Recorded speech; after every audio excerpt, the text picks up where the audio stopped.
Unlock your success with Learn and Grow Better channel. Hello my dear lovely students, how are you all? Welcome back to our channel. Kindly show your love. Please like, share and subscribe the channel. And wait.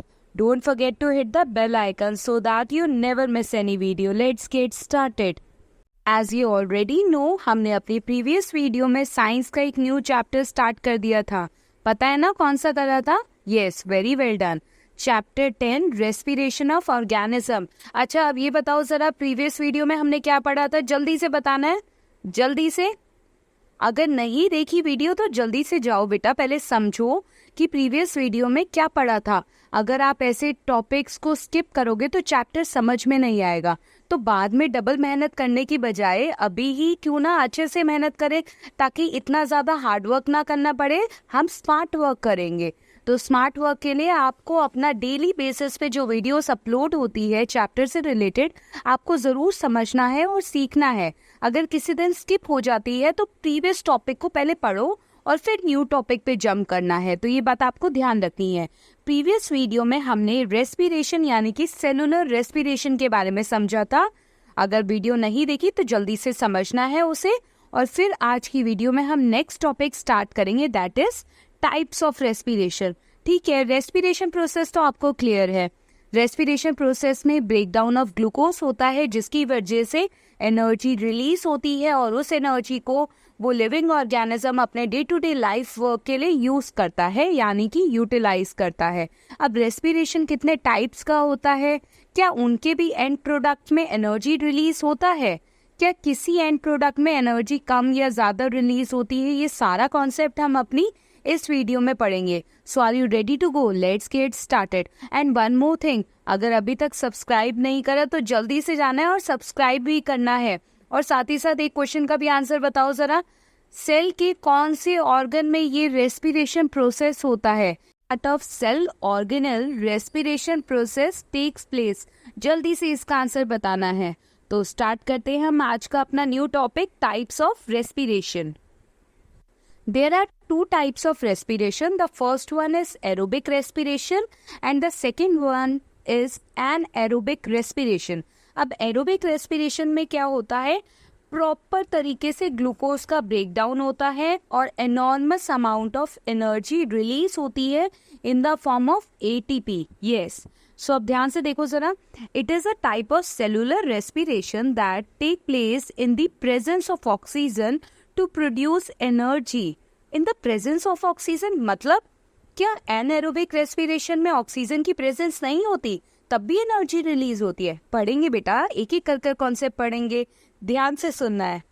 तो इस type की respiration में क्या होता है? Presence of oxygen की form में glucose जो है एनर्जी की फॉर्म में कन्वर्ट होता है.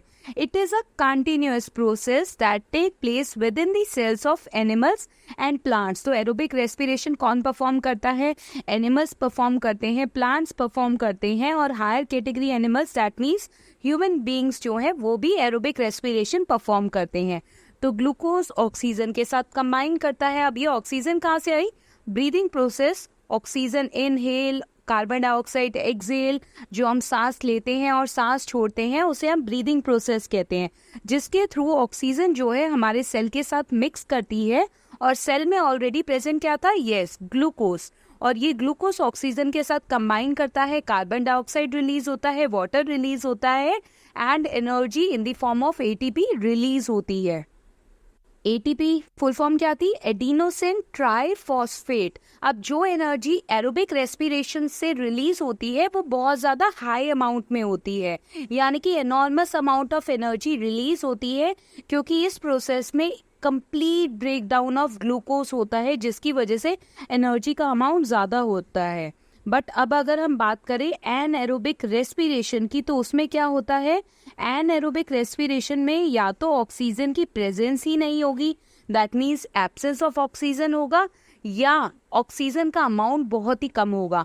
अब lack of oxygen and absence of oxygen, these are two categories in which anaerobic respiration takes place. ध्यान रखना है. तो it is a type of cellular respiration that take place in the absence of oxygen. और एक और point हम यहाँ add कर सकते हैं, और लैक ऑफ ऑक्सीजन।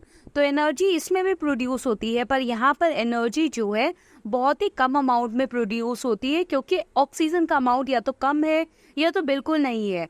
तो जब ऑक्सीजन का अमाउंट कम है या बिल्कुल नहीं है, तो उस केस में ग्लूकोज जो है कम्प्लीटली ब्रेक डाउन नहीं हो पाता। तो एनएरोबिक रेस्पिरेशन में ग्लूकोज कन्वर्ट होने के बाद alcohol, carbon dioxide and energy produce करता है। और एक और रिएक्शन होता है एनएरोबिक रेस्पिरेशन का।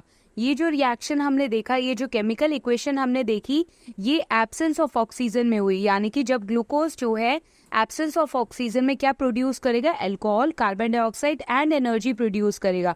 पर जब लैक ऑफ ऑक्सीजन होता है तब लैक्टिक एसिड प्रोड्यूस होता है, और ये एनएरोबिक रेस्पिरेशन हमारे मसल्स में होती है, और मसल्स में लैक्टिक एसिड का एक्यूमुलेशन होता है, तभी तो मसल क्रैम्प्स आते हैं। हाँ, पढ़ेंगे इस सब के बारे में भी एक एक कर।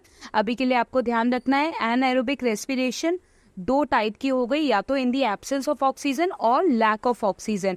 और जो इक्वेशन अभी आपने यहाँ स्क्रीन पर देखी, ये जो है इक्वेशन हमारी इन दी एब्सेंस ऑफ ऑक्सीजन है। इसमें भी एनर्जी प्रोड्यूस होगी, but in a very limited amount, बहुत ही कम। और साथ ही साथ अल्कोहल एंड कार्बन डाइऑक्साइड भी प्रोड्यूस होता है। तो it is a energy, it results in a low amount of energy. तो ये जो एनर्जी प्रोड्यूस होती है बहुत ही लो अमाउंट में होती है। कौन कौन करता है? Yeast and sometimes human beings undergo anaerobic respiration. Yeast जो है वो भी परफॉर्म करता है एनाएरोबिक रेस्पिरेशन, और ह्यूमन बीइंग्स के मसल भी जो है एनाएरोबिक रेस्पिरेशन परफॉर्म करते हैं। तो ये थी हमारी 2 टाइप की respiration, aerobic respiration and anaerobic respiration. अब हम अपनी नेक्स्ट वीडियो में इनके बीच में डिफरेंस पढ़ेंगे। So are you ready to go? Okay my dear students, next video का वेट करना है। नेक्स्ट वीडियो में हम डिफरेंस क्लियर आउट करेंगे। अभी के लिए सिर्फ इतना ही, अच्छे से टॉपिक को रिवाइज करना है और इक्वेशन को ध्यान रखना है, किस इक्वेशन में कैसे हमने केमिकल इक्वेशन करी। Thanks for watching. Please like, share and subscribe the channel. Learn and grow better.